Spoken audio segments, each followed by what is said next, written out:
નમસ્કાર નમસ્કાર નમસ્કાર વિદ્યાર્થી મિત્રો, આપ સર્વે મિત્રોનું દિલથી સહૃદય હાર્દિક સ્વાગત છે આપણી YouTube ચેનલ એવી ગુરુ જ્ઞાન શાળાની અંદર. તો વાલા વિદ્યાર્થી મિત્રો, આજના આ વિડીયોની અંદર આજે આપણે ધોરણ 10 વિષય ગુજરાતી વિષયની જે તમારી એકમ કસોટી છે ડિસેમ્બર 2025 ની, જે તારીખ 22/12/2025 ના રોજ જે તમારી એકમ કસોટી લેવરાયેલ છે, એની આજે આપણે સંપૂર્ણ A to Z ઓરિજિનલ એકમ કસોટીનું સોલ્યુશન આજે આ વિડીયોની અંદર જોવાના છીએ. તો વિડીયોને તમારે છેલ્લે સુધી પૂરેપૂરો જોવાનો છે, જેથી કરીને એકમ કસોટી પહેલા સંપૂર્ણ વિડીયો જોઈ લો પછી લખજો. જો તમે આ બંને વાર વિડીયો જોઈ લેશો, પહેલી વાર સમજી લો, બીજી વાર લખી લો, તો તમને સારું એવું યાદ રહેશે. અને આ એકમ કસોટીમાંથી બોર્ડની પરીક્ષાની અંદર 100% પૂછાવાનું છે. માટે આપણે એકમ કસોટી તો જે તમારી પ્રથમ સત્રમાં હતી ને આજ બીજા સત્રમાં પણ આવી, તો એ આપણે સંપૂર્ણ તૈયાર કરી લેવાની છે. તો ચલો વિદ્યાર્થી મિત્રો, વધુ ટાઈમ વેસ્ટ ન કરતા આપણે વિડીયોની શરૂઆત કરીએ. અને જો તમે ચેનલ ઉપર નવા હોય તો ચેનલને અચૂકથી તમારે સબસ્ક્રાઇબ કરી લેવાની છે. તો જોઈએ અભ્યાસક્રમ આપણો રહેવાનો છે પ્રકરણ નંબર 12 થી 18 ને 25 માં જે છે સમર્પણ ભગવદ્ ગીતાનો, એ પણ છે. અહીંયા આપણે સંપૂર્ણ સોલ્યુશન જોવાના છીએ. તમને જે 25 ગુણની શિક્ષક દ્વારા તૈયાર કરીને આપેલી હશે એનું પણ સોલ્યુશન હશે, પણ આપણે અહીંયા પૂરેપૂરી જે તમારી એકમ કસોટી છે એનું સોલ્યુશન કરીશું. અને તમારે પૂરેપૂરું સોલ્યુશન એકવાર જોઈ લેવાનું છે, કારણ કે બોર્ડની અંદર એવું નથી કે આપણા 25 માર્ક્સમાંથી જ પૂછાય, બીજું પણ પૂછાઈ શકે છે. તો વિભાગ એ જે છે એ આપણો 7 ગુણનો છે. અને એની અંદર શું છે કે નીચેના જોડકા યોગ્ય રીતે જોડીને ફરીથી લખો. એક જોડકું છે, કેટલા માર્ક્સનું છે? તમને 3 માર્ક્સની અંદર એક જોડકું પૂછાયેલું છે. તો આપણે જોડકા અને એના જવાબો મેળવીએ. તો જોઈ શકો છો, તમારે આવી રીતે જોડકાના જવાબ લખવાના છે. તો અહીંયા છે કૃતિ અને કર્તા. તો છે જન્મોત્સવ, એ ચેપ્ટરના લેખક કોણ છે? તો જન્મોત્સવના કોણ છે? ઓપ્શન નંબર 4 છે મોહનલાલ પટેલ. તમને અહીંયા 1 2 3 ની જગ્યાએ અ બ ક ડ એવું લખેલું હોય, તો આપણે અહીંયા 1 2 3 લખ્યું છે, સિમ્પલ ફેર છે. અહીંયા છે ગતિભંગ. તો ગતિભંગના લેખક કોણ છે? ગતિભંગના લેખક છે 4 મોહનલાલ પટેલ. પછી છે ચોપડાની ઇન્દ્રજાળ. ચોપડાની ઇન્દ્રજાળના લેખક કોણ છે? તો આપણને ખબર છે, ચંદ્રકાંત પંડ્યા. જે મિત્રો ચોપડાની ઇન્દ્રજાળ આપણો પાઠ છે એના લેખક છે. આગળ વધીએ. હવે આગળ છે કૃતિ અને સાહિત્ય પ્રકાર. એમાં છે ચોપડાની ઇન્દ્રજાળ, એનો સાહિત્ય પ્રકાર શું છે? તો કવિનો આત્મકથા ખંડ છે લેખકનો. બીજો છે ગતિભંગ. ગતિભંગ એ મિત્રો શું છે? ગતિભંગ એ એક લઘુ કથા છે. બીજો છે ભુક્તિય ભૂંડી ભીખ. એ શું છે? એ છે 2 નવલકથા અંશ છે. અને વિદ્યાર્થી મિત્રો, ધોરણ 10 ના આપણા વોટ્સઅપ ગ્રુપની અંદર જો તમે હજી સુધી જોઈન નથી થયા, તો વિડીયોની ડિસ્ક્રિપ્શન બોક્સમાં તમને આપણા વોટ્સઅપ ગ્રુપની લિંક આપેલી છે. તો અચૂકથી ભૂલ્યા વગર તમારે જોઈન થઈ જવાનું છે. આગળ, જેથી કરીને તમને બીજા સત્રના જે તમારી દ્વિતીય વાર્ષિક પરીક્ષા છે એના અને બોર્ડના મોસ્ટ એમપી પ્રશ્નપત્રો મળતા રહે. આગળ છે પાત્ર અને કૃતિ. તેમાં પાત્ર છે વિશાખા. તો વિશાખા પાત્ર કયા પાઠમાં આવે છે? તો વિશાખા જે પાત્ર છે એ મિત્રો જન્મોત્સવ ચેપ્ટરની અંદર આવતું હોય છે. પછી છે રણછોડ. રણછોડ કયા ચેપ્ટરમાં આવે છે? તો રણછોડ પહેલો જે છે ભુક્તિય ભીંડી ભીખ, એ ચેપ્ટરમાં આવે છે. ગોવિંદ. ગોવિંદ શેમાં આવતો હોય છે? તો ગોવિંદ જે છે લેખકની સાથે જતો હોય છે, એ છે ચોપડાની ઇન્દ્રજાળ ચેપ્ટરમાં આવે છે. તો નેક્સ્ટ અહીંયા સુધી સમજાણું હોય તો આપણે આગળ વધીએ. હવે આગળ જોઈ શકો છો, આગળ છે કૃતિ અને કર્તા. તો એમાં છે દિવસો જુદાઈના જાય છે. તો એના મિત્રો કર્તા એટલે કે એના કવિ કોણ છે? તો એના કવિ છે ગની દહીવાલા. બીજો છે વતનથી વિદાય થતા. એના કવિ છે કવિ જયંત પાઠક. બોલીએ ના કઈ, એના કવિ કોણ છે? એના કવિ છે રાજેન્દ્ર શાહ.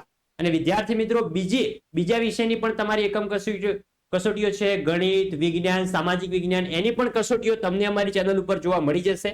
માટે ચેનલને સબસ્ક્રાઇબ કરીને રાખજો, એટલે જેવો વિડીયો અપલોડ થાય એવો તમે સૌપ્રથમ જોઈ શકો. પછી છે કૃતિ અને સાહિત્ય પ્રકાર જણાવવાનો છે. તો છે દિવસો જુદાઈના જાય છે, એનો સાહિત્ય પ્રકાર શું છે? તો એનો સાહિત્ય પ્રકાર છે ગઝલ.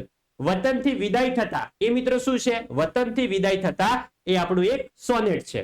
બીજો છે બોલીએ ના કાઈ. બોલીએ ના કાઈ એ શું છે? બોલીએ ના કાઈ એ મિત્રો એક ગીત કાવ્ય છે. હવે આપણે આગળ વધીએ. આગળ છે બ કે નીચે આપેલા વિકલ્પોમાંથી યોગ્ય વિકલ્પ પસંદ કરીને આપણે ખાલી જગ્યા પૂરવાની છે. 2 ખાલી જગ્યા તમને પૂછવામાં આવશે. તેમાં છે સોનેટ સાહિત્ય સ્વરૂપમાં ખાલી જગ્યા પંક્તિઓ હોય છે. તો સોનેટ સાહિત્ય સ્વરૂપની અંદર કેટલી પંક્તિઓ હોય છે? તો કેટલી હોય છે? 14 પંક્તિઓ હોતી હોય છે. આગળ છે બીજો, ખાલી જગ્યામાં ઉતરેલા પેસેન્જરોને લઈને બસ ઉપડી ચૂકી હતી. તો શેમાંથી ઉતરેલા? તો આવશે જનતા એક્સપ્રેસ માંથી ઉતરેલા પેસેન્જરોને લઈને બસ ઉપડી ચૂકી હતી. આ તમારે બધા જ પ્રશ્નો જે છે મિત્રો સારી રીતે તૈયાર કરી લેવાના છે, કારણ કે પ્રશ્નોનું લેવલ સારું છે અને તમને પરીક્ષાની અંદર બોર્ડની એક્ઝામની અંદર પૂછાઈ શકે છે. બીજો છે કે જીવલાએ સાહુકારો પાસેથી ખાલી જગ્યા રૂપિયા વ્યાજે લીધા હતા. કેટલા રૂપિયા? 300 રૂપિયા. 300 રૂપિયાના વ્યાજના વ્યાજ ચડીને 1500 રૂપિયા થઈ ગયા હતા, જે આપણે ચેપ્ટરમાં ભણ્યા છીએ. ચોથો, વતનથી વિદાય થતા કાવ્ય ખાલી જગ્યા સંગ્રહમાંથી લેવામાં આવેલું છે, જે તમારું સંપૂર્ણ કાવ્ય છે. કાવ્ય પૂરું થાય નાનું બોક્સમાં લખેલું છે અંતરિક્ષમાંથી. તો શેમાંથી લેવામાં આવેલું છે? અંતરિક્ષમાંથી. તમારે યાદ રાખવાનું છે વતનથી વિદાય થતા ક્યાંથી લેવામાં આવ્યું છે? પૃથ્વીની બહાર અંતરિક્ષમાંથી. પાંચમો છે રામદીન શરણાઈ વાળાએ કૃષ્ણ જન્મ પર ખાલી જગ્યાના સૂર છેડ્યા હતા. તો શેના સૂર છેડ્યા હતા? બિભાસના સૂર છેડ્યા હતા. આગળ જઈએ. આગળ છે છઠ્ઠો કે ગીતાના અધ્યાય 7 થી 12 અધ્યાયોમાં ખાલી જગ્યાને વિગતવાર સમજાવવામાં આવ્યો છે. શાને વિગતવાર સમજાવવામાં આવ્યો છે? તો આવશે ભક્તિ યોગને વિગતવાર સમજાવવામાં આવેલ છે. સાતમો, વહેતા પાણીને ખાલી જગ્યા ઝીલે છે, એટલે કે વહેતા પાણી લાસ્ટમાં કોની સાથે મળી જાય છે? તો સિમ્પલ છે, સાગર સાથે, સમુદ્રને, દરિયાને મળતો હોય છે. આગળ છે ડુંગર અને તેની પત્ની ખાલી જગ્યા સ્ટેશને ગાડી પકડવા માટે માંગતા હતા. તો કયું સ્ટેશન હતું? રાજપરનું સ્ટેશન હતું. નવમો, ગની દહીવાલાનો વ્યવસાય શું હતો? તો ગની દહીવાલાનો વ્યવસાય હતો દરજી કામનો પોતાનો વ્યવસાય હતો, એટલે કે કપડા સીવતા હતા.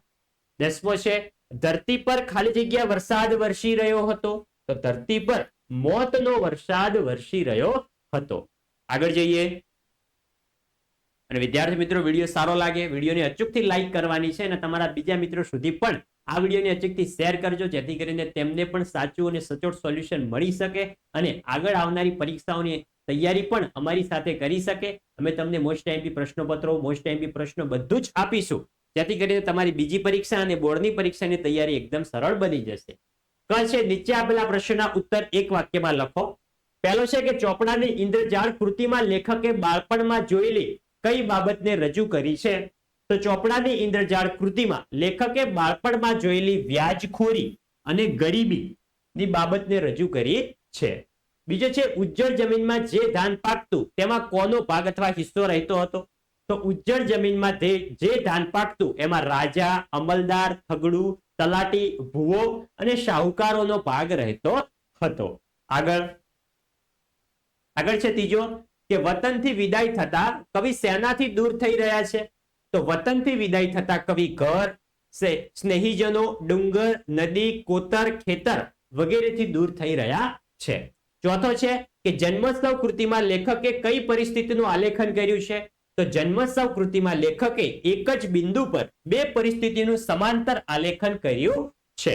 આગળ વધીએ. આગળ છે પાંચમો કે જન્મોત્સવ કૃતિ કયા સંગ્રહમાંથી લેવામાં આવેલી છે?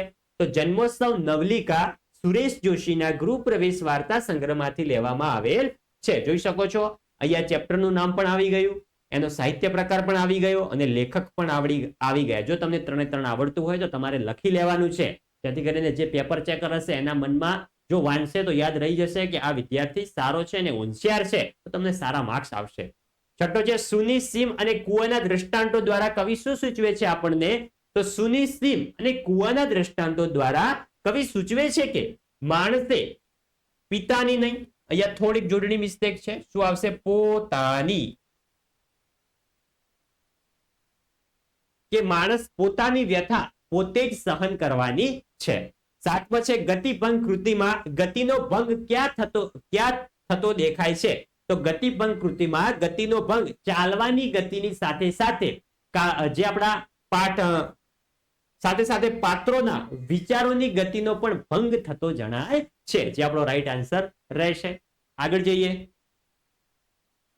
આગળ છે આઠમો, તમે રાજરાણીના ચીર સમ અમે રંગનારની ચુંદડી પંક્તિ દ્વારા કવિ શું દર્શાવે છે? તો આ પ્રશ્ન મિત્રો થોડોક મોટો છે, તો અહીંયા ખાલી આપણને 1-2 વાક્યની અંદર પૂછો છો તો આપણે સિમ્પલ 1-2 વાક્યની અંદર જવાબ આપીશું. તો તમે રાજરાણીના ચીર સમ અમે રંગનારની ચુંદડી, આ પંક્તિ દ્વારા કવિ કહે છે કે ઈશ્વર રાજરાણીના ચીર જેવા છે. નવમો, સુંદરજી શેઠ દુકાળનું કારણ શું માનતા હતા? તો સુંદરજી શેઠ ખેડૂતોના નિશાસાને દુકાળ પડવાનું કારણ માનતા હતા. 10મો છે કાળુ અને રાજુ ભૂંડામાં ભૂંડી બાબત કોને કહે છે? બોર્ડની પરીક્ષાની અંદર પણ ખાસી વખત પૂછાયેલો. તો કાળુ અને રાજુ ભૂંડામાં ભૂંડી બાબત કોને કહે છે? ભીખ, જે આપણા ચેપ્ટરનું ટાઇટલ જ છે, ભૂખતી એ ભૂંડી ભીખ. આગળ જઈએ. આગળ છે 11મો કે શ્રીમદ ભગવદ ગીતા શાનો ત્રિવેણી સંગમ છે? તો શ્રીમદ ભગવદ ગીતા એની અંદર કયા કયા અધ્યાયો છે? તો કર્મયોગ, ભક્તિ યોગ અને જ્ઞાન યોગનો ત્રિવેણી સંગમ છે. આગળ જોઈએ વિભાગ નંબર બી, જે આપણા 7 ગુણના છે. એની અંદર અ છે કે નીચે આપેલા પ્રશ્નના 3-4 વાક્યમાં ઉત્તર લખો. તો આના પણ મિત્રો તમને સંપૂર્ણ આન્સરો આપેલા છે, જોઈ શકો છો. પહેલો પ્રશ્ન છે લેણદાર અને દેણદારના આવકારમાં રહેલો વિરોધાભાસ. તો આ પ્રશ્નોની ચર્ચા આપણે વિગતે કરવા જઈશું. તો વિદ્યાર્થી મિત્રો વિડીયો ખૂબ જ લોંગ બની જશે અને તમારા માટે પણ બોરિંગ રહેશે. માટે જોઈ શકો છો અહીંયા સંપૂર્ણ પ્રશ્ન જવાબો તમને આપેલા છે. તમારે વિડીયો સ્ટોપ કરીને સંપૂર્ણ પ્રશ્નના જવાબો જે છે એકવાર વાંચી લેવાના છે. પછી જ તમારા શિક્ષકે તમને નોટબુકની અંદર લખવા આપ્યું હોય પછી જ લખવાના છે. જો બેઠે બેઠા વિડીયો સ્ટોપ કરીને કોપી પેસ્ટ કરવા જશો તો મિત્રો નુકસાન તમને જ થવાનું છે. પહેલા આખો વિડીયો તમે ધ્યાનથી જોઈ લો, સમજી લો, પછી બીજી વાર જોઈને તમે લખી શકો છો. બાકી પહેલી વાર તો આપણે વિડીયો સમજવાનો જ છે. આગળ બીજો છે કે જીવલો દાનતનો શુદ્ધ હતો એમ તમે શા પરથી કહી શકો? તો જોઈ શકો છો એ પ્રશ્નનો પણ તમને સંપૂર્ણ આન્સર આપી દીધેલો છે. આગળ ત્રીજો છે કે કેડી પર ચાલતા કવિ કેવી વેદના અનુભવી રહ્યા છે? તો વતનનું ઘર છોડીને કવિ કેડીએ ચાલી રહ્યા છે, પણ વતનની વેળા વસમી છે. વસમી વેળાએ તેમના પગ જાણે અવળી દિશામાં ચાલી રહ્યા છે. જાણે વતનના ઘર ભણી પગ આગળ વધે છે. મહા મહેનતે ચાલવા પગ ઉપડે છે, પરંતુ વેદનાથી આંખોમાં આંસુ ઉભરાઈ આવે છે. રસ્તે ચાલતા કાંટાળી ડાળી પર દેખાતી નથી, જાણે લોહીના ટસિયા ફૂટ્યા હોય એમ અને એમાંથી રક્ત ઝરે એમ કવિનું હૈયું વિદાયની વેદનાથી એ ઘેરાઈ જાય છે. ચોથો છે નવજાત કિશનને વેલજી ડોસા પાસે શા માટે લઈ જવામાં આવે છે? તો જોઈ શકો છો એનો પણ તમને આન્સર આપેલો છે. એટલે વિદ્યાર્થી મિત્રો જ્યારે તમારી પરીક્ષા નજીક આવે ત્યારે તમારા પાઠ્યપુસ્તકના જે ચેપ્ટર છે એ એકવાર ઉપરથી વાંચી લેવાના છે, જેથી કરીને ચેપ્ટરમાંથી પણ જો પૂછાઈ શકે તો પણ તમે લખી શકો. 5મો છે જન્મોત્સવ વાર્તાનું સમાપન એ શેનો સંકેત આપે છે? તો કૃષ્ણ જન્મ દ્વારા વાર્તામાં સામાજિક વિષમતા કે વર્ગભેદનો સંકેત લેખકે સમાપનમાં સ્ફુટ કર્યો છે. બપોરના ધોમધખતા તાપમાં માણેક એના આંધળા પતિ સાથે પતરાની નાનકડી ગાડીમાં પાંગડા દીકરાને બેસાડીને રસ્તા પર ભીખ માંગે છે, જે તેમની લાચારી છે. જ્યારે ભગવાન શ્રી કૃષ્ણ મથુરાના રાજા થતા સૌ સુખી છે. આગળ છે છઠ્ઠો બોલીએના કાવ્યના કવિ પોતાના દુઃખની કથા બીજાને કહેવાની શા માટે ના પાડે છે?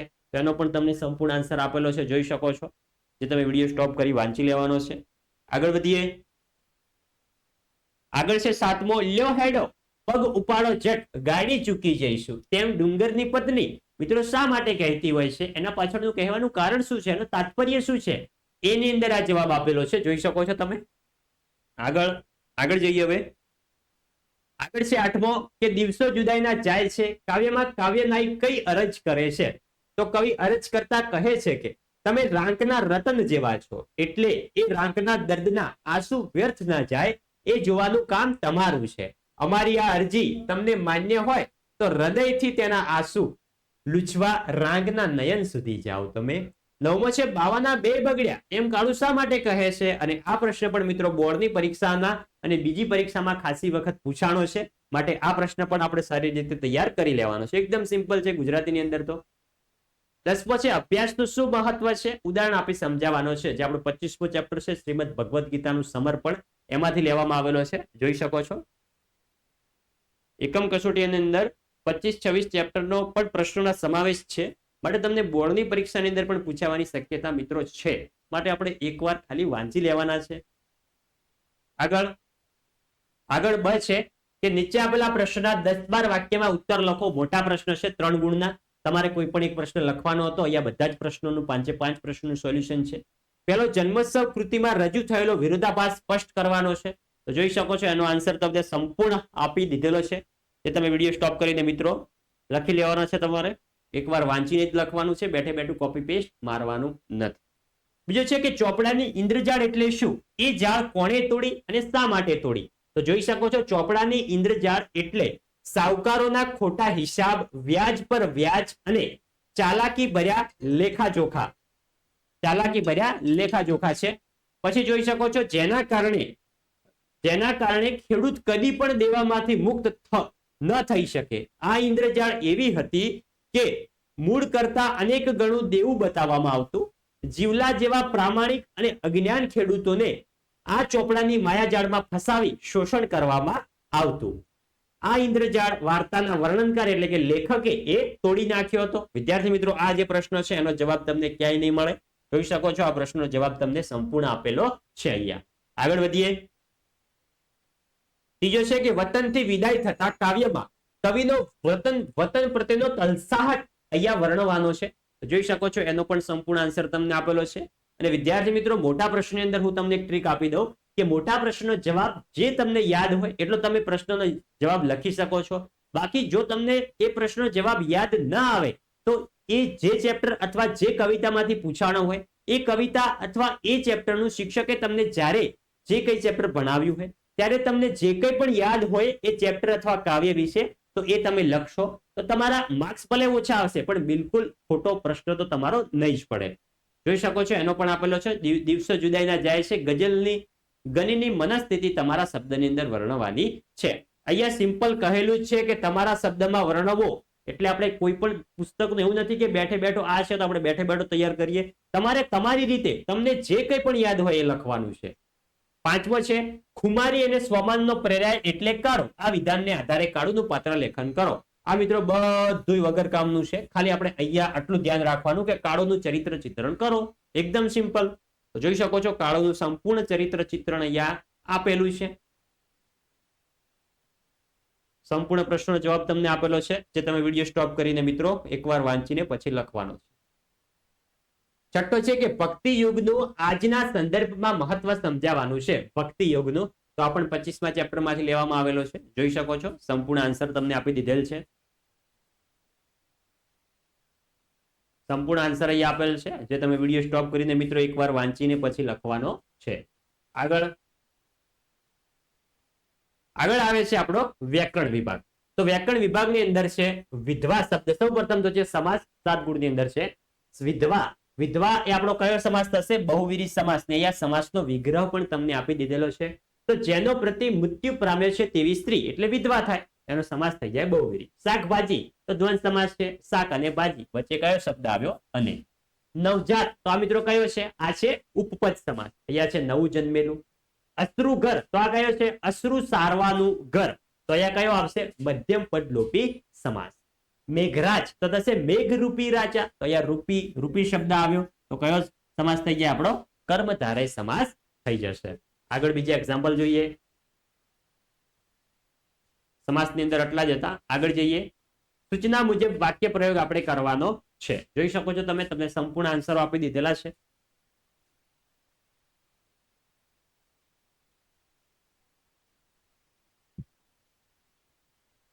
જે તમને મિત્રો સંપૂર્ણ આન્સરો આપેલા છે જોઈ શકો છો. એમાં છે અહીંયા તમને ડાયરેક્ટ આન્સર આપેલા છે. પ્રશ્નો તો તમારી પાસે છે જ કે કર્મણી કે મારાથી સાવકારી ચોપડાના બધા પાના ચીરી નખાય. અને તમારી જોડે જો ઓરિજિનલ પ્રશ્ન બેંક ના હોય તો આ વિડીયોના ડિસ્ક્રિપ્શન બોક્સમાં આપણો વોટ્સઅપ નંબર આપેલો છે.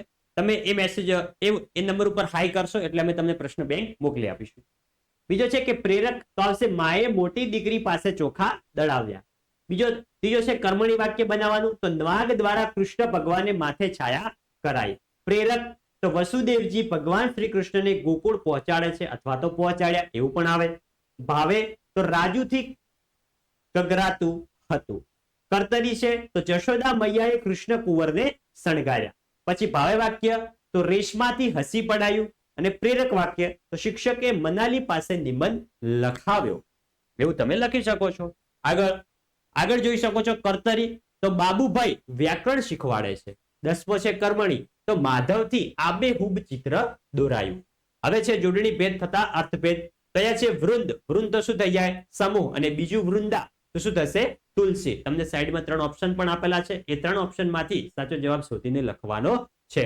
પછી જે સર તો થશે તીર. ને બીજું સસલાનો સ અને ર હોય તો થશે તળાવ. અહીંયા છે મજૂરી તો શું થાય? વૈતરું એટલે કે મહેનતાણું. મંજૂરી તો શું થઈ જશે? સમિતિ. આગળ ધણ તો થશે ઢોરોનું ટોળું, અને ધણ ધણ તો શું થાય મિત્રો? ઘણ. તો જે મિત્રો હથોડી હોય, મોટી હથોડી હોય તો શું કહેવાય આપણે? ધણ, હથોડો. કોઠા તો થશે ભંડાર, ને કોઢા તો થશે ઢોર બાંધવાની જગ્યા. હવે જે આપણે કહેવતનો અર્થ આપવાનો, બોડીને તે વળી કાંકી કેવી, તો આવશે અત્યંત ગરીબ માણસ પાસે સાધન ક્યાંથી? બાંધી મુઠ્ઠી લાખની, તેમાં શું આવશે? ઘરની વાત ઘરમાં રહે ત્યાં સુધી જ આબરૂ સચવાય છે. આગળ, નહીં ઘરના કે નહીં ગાઢના, તો બે પક્ષમાં રહેવા જતા એક પણ પક્ષ ન ટકવું, એટલે કે બંને બાજુથી હારી જવું. પારકીમાં જ કાન વિંધે, તેમાં શું આવશે? લોહીનો સંબંધ ન હોય તેવી વ્યક્તિ જ કઠોર થઈને શિખામણ આપી શકે અથવા સુધારી શકે છે. આગળ છે, મોરના ઈંડાને ચિતરવા ના પડે, તેમાં આવશે સંસ્કારી કે પ્રતિભાશાળી માતા પિતાના બાળકોમાં ગુણો વારસામાં જ આવે છે, એને અલગથી શીખવાડવા પડતા નથી, જે આપણા સાચા અર્થ છે. આગળ છે તળપદા શબ્દોનું શિષ્ટ રૂપ. સાહુકાર તો શું થશે? સાહુકાર. પોયરા તો થશે છોકરા.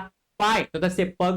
બચાડી તો થશે બિચારી. પરથમી તો શું થઈ જશે? પૃથ્વી. આગળ છે અલંકાર ઓળખવાના છે આપણે, કે મનિખ જેવા મનિખ નહીં, કપરો કાળ આવ્યો છે. તો જોઈ શકો છો અહીંયા મનિખ જેવા શબ્દ આવ્યો, તો કયો અલંકાર છે? અનન્વય અલંકાર. તમે રાજ રાણીના ચીરસમ, ચીરસમ અહીંયા ઉપમા કરવામાં આવી છે, તો આવશે ઉપમા અલંકાર. ત્રીજો, ગાંડાની માફક અડવડિયા શું ખાય છે? તો માફક, ગાંડાની માફક, તો આવશે ઉપમા અલંકાર. આની અંદર પણ ગાંડા સાથે સરખામણી છે. ચોથો, માણેકના કરુણ ચિત્કારે પીછો પકડ્યો. ચિત્કાર જે છે એને પીછો પકડ્યો, તો નિર્જીવ વસ્તુ છે એની અંદર સજીવનો ભાવ આપવામાં આવ્યો છે, તો કયું થશે? સજીવારોપણ અલંકાર. પાંચમો, એ મૂક્યું વન એ મૂક્યા જન, ઘણે વર્ષે મળ્યા છે અન, તો અહીંયા શું થશે? અંત્યાનુપ્રાસ. કારણ કે જોઈ શકો છો વન જન બે શબ્દો પ્રાસ રચાય છે, તો થશે અંત્યાનુપ્રાસ યમક અલંકાર. આગળ છે આપણો વિભાગ નંબર ડી, જે આપણો લેખન વિભાગ છે. એની અંદર સૌપ્રથમ અહેવાલ છે. જોઈ શકો છો અહેવાલના પણ તમને સંપૂર્ણ આન્સરો આપેલા છે, સંપૂર્ણ અહેવાલો તમને લખીને આપેલા છે. શિયાળુ રમત ઉત્સવનો અહેવાલ છે પહેલા તો સંપૂર્ણ. અને મિત્રો આ અહેવાલો ખાલી તમને સમજવા પૂરતા છે, એવું નથી કે આપણે બેઠે બેઠા આ જ લખવા. તમે આટલું લખશો તો તમને પૂરેપૂરા માર્ક્સ કોઈ નહીં આપે. તમારે છે જ વધારીને લખવાનો છે, તમારે યાદ પોતાની વિચાર શક્તિથી યાદ કરીને લખવાનું છે. જોઈ શકો છો. બીજો છે અતિવૃષ્ટિને કારણે સર્જાયેલી તારાજીનો અહેવાલ છે, આ સંપૂર્ણ આપેલો છે. આગળ વધીએ. આગળ છે ત્રીજો, કે ગાંધી જયંતિ નિમિત્તે સફાઈ ઝુંબેશનો અહેવાલ છે. તમારે અહીંયા તમારા વિસ્તારનું નામ લખવાનું છે. જોઈ શકો છો અહીંયા અલગ અલગ વિસ્તારના નામ છે. આગળ છે ચોથો, કે શિક્ષક વિદાય સમારંભનો તમને અહેવાલ લખવાનું કહ્યું છે.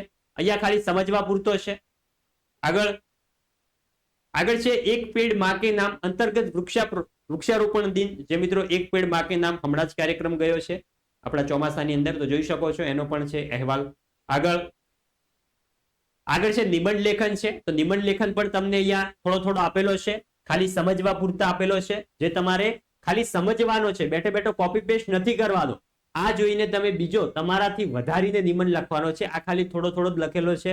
પેલો છે પ્રવાસનું જીવનમાં ઘડતરમાં સ્થાન, જોઈ શકો છો સંપૂર્ણ છે. આગળ છે શિયાળાની સવાર, જોઈ શકો છો એનો પણ તમને આપેલો છે, તે તમને મુદ્દા વાઇઝ આપેલો છે, જે તમારે જાતે તમે લખતા બેઠા હોય ત્યારે આ તો લખવાનું જ છે, બાકી આનાથી પણ તમારે યાદ કરીને બીજા પણ સેન્ટેન્સો લખવાના છે. ત્રીજો છે શૈશવના સ્મરણો, એકદમ સિમ્પલ સિબંધ નિબંધ પૂછાણા છે, જે દર વખત પરીક્ષાની અંદર પૂછાતા હોય છે એવા, જોઈ શકો છો. આગળ છે માતૃભાષાનું મહત્વ, આપણી માતૃભાષા ગુજરાતી ભાષા છે એનું મહત્વ આપણે જણાવવાનું છે. આગળ પુસ્તકોની મૈત્રી, આપણા જે પુસ્તકો જે છે એની આપણી મિત્રતા દર્શાવવાની છે. આગળ જઈએ તો વિદ્યાર્થી મિત્રો આ હતું આપણું ધોરણ 10 વિષય ગુજરાતી વિષયની અંદર, જે આપણી ડિસેમ્બર 2025 ની અંદર જે એકમ કસોટી લેવલાયેલ છે એનું સંપૂર્ણ સોલ્યુશન. તો વિદ્યાર્થી મિત્રો વિડીયો સારો લાગ્યો હોય અને ધોરણ 10 ની દ્વિતીય વાર્ષિક પરીક્ષામાં 70+ ગુણ લેવા માટે અમારા મોસ્ટ એમપી મોડેલ પેપરો તમે જોતા રહેજો, અને તે જોવા માટે ચેનલને સબસ્ક્રાઇબ ના કરી હોય તો ચેનલને અચૂકથી સબસ્ક્રાઇબ તમારે કરવી પડશે. અને નેક્સ્ટ તમારે કઈ એકમ કસોટીનું સોલ્યુશન જોવે છે એ કમેન્ટ કરજો, જેથી કરીને તમારા માટે અમે તે સોલ્યુશન લાવી શકીએ. વિડીયો સારો લાગ્યો હોય લાઈક કરજો, નવા હોય ચેનલ ઉપર તો સબસ્ક્રાઇબ કરીને જજો. મળીશું આવનાર વિડીયો સાથે, ત્યાં સુધી આવજો. જય હિન્દ, જય ભારત.